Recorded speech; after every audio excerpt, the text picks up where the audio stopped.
Christophe Dupouille, bonsoir. Bonsoir. Et merci d'être sur les Épicuriales. Ça devient une habitude. Vous venez de Mont-de-Marsan, vous intégrez très jeune le lycée hôtelier de Cap-Breton afin de préparer un BEP. Vous prolongez dans un lycée hôtelier à Biarritz et vous obtenez ensuite un stage chez Alain Ducasse à Monaco. Ah, ça c'était assez marquant. Ça m'a forgé pour toute ma carrière derrière. Là.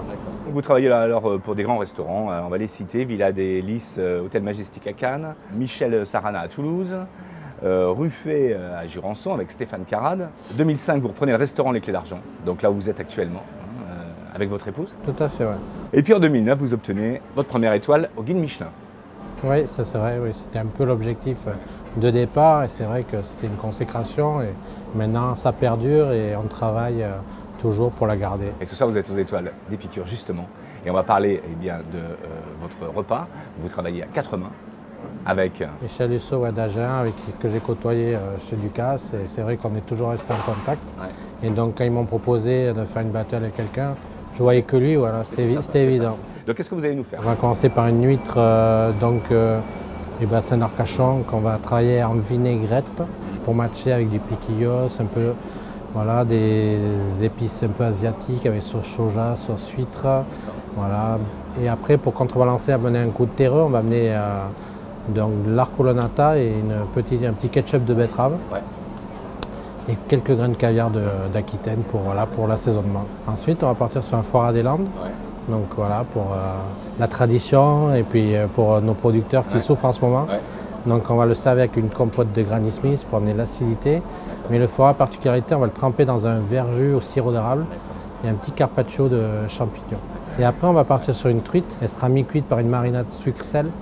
Et après, on va légèrement la poêler pour avoir un côté croustillant sur le dessus.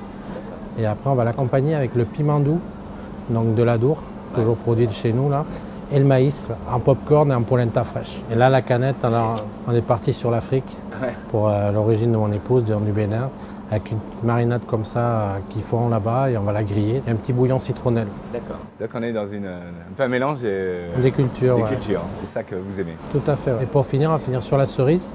Donc cerise, chocolat au lait, et un riz au lait virtuel puisqu'il n'y aura pas de graines de riz. Voilà, on va passer tout ça dans un siphon pour amener quelque chose de très aérien, très léger, avec quelques cerises fraîches pour finir. Merci et bonne soirée aux Épicuriens. Merci beaucoup. Michel Dussault, bonsoir. Bonsoir. Et merci de venir ici d'Agen. C'est un grand bonheur pour moi. C'est une première. Ah oui, vous êtes propriétaire de la table de Michel Dussault. Voilà, ancienne table Normandie, associée avec particularité, gastronomie et rugby.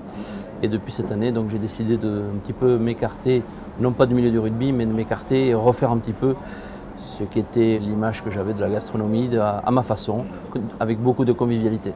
On voit que, si vous voulez, vous avez bougé beaucoup, vous avez été formé par des grands chefs. En 84, sous les recommandations d'Alain Ducasse, vous apprenez la cuisine méditerranéenne dans des restaurants renommés tels que le Bacon ou l'Horloge de Monaco. Tout à fait.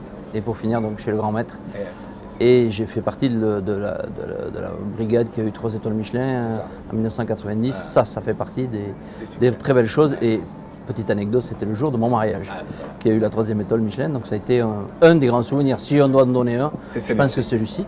Et ensuite, mon étoile que j'ai eue en 1995 au château de Merquez. Okay. Vous travaillez avec votre épouse? Exactement. Et c'est ça aussi votre force quelque part. Sans elle, je ne serais pas là où je suis, mais elle ne participe pas, elle n'est pas dans le restaurant. Donc elle s'occupe de toute la gestion, l'organisation, la communication. Et Dieu sait si à l'époque actuelle c'est très important. Donc alors on va parler bien sûr du repas de ce soir. Alors, bien sûr. On en a parlé tout à l'heure donc avec Christophe. Vous travaillez ensemble là ce soir, vous allez faire un 4 mains, ce qu'on appelle.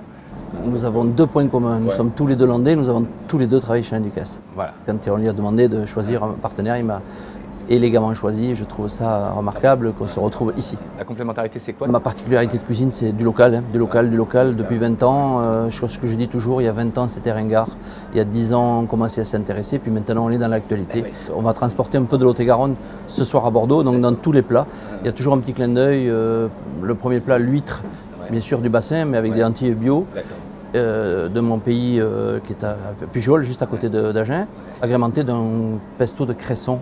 Pour suivre, j'ai un foie gras que j'ai marié avec 2 produits aussi du département, la tomate de Marmande en confiture et le pruneau d'Agen que je farcis avec un beurre de micelle et le mariage est somptueux.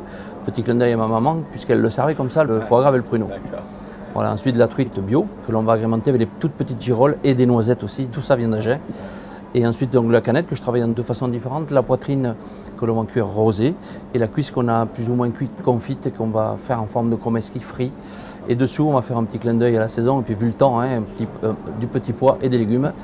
Et pour terminer, un autre produit du Lot-et-Garonne, puisqu'on ne parle pas de fraises en Lot-et-Garonne, on parle de variété, dessert à la Mara des Bois, qui est la fraise la reine actuellement, avec un crémeux au basilic, quelques petites meringues au poivre de Séchouan, avec quelques pignons de pain torréfiés. Et le tour est joué. Et le tour est joué, exactement. Bon, merci. Avec plaisir. Bienvenue sur notre plateau, on vous souhaite une bonne soirée et pour cette première. Elle va être bonne.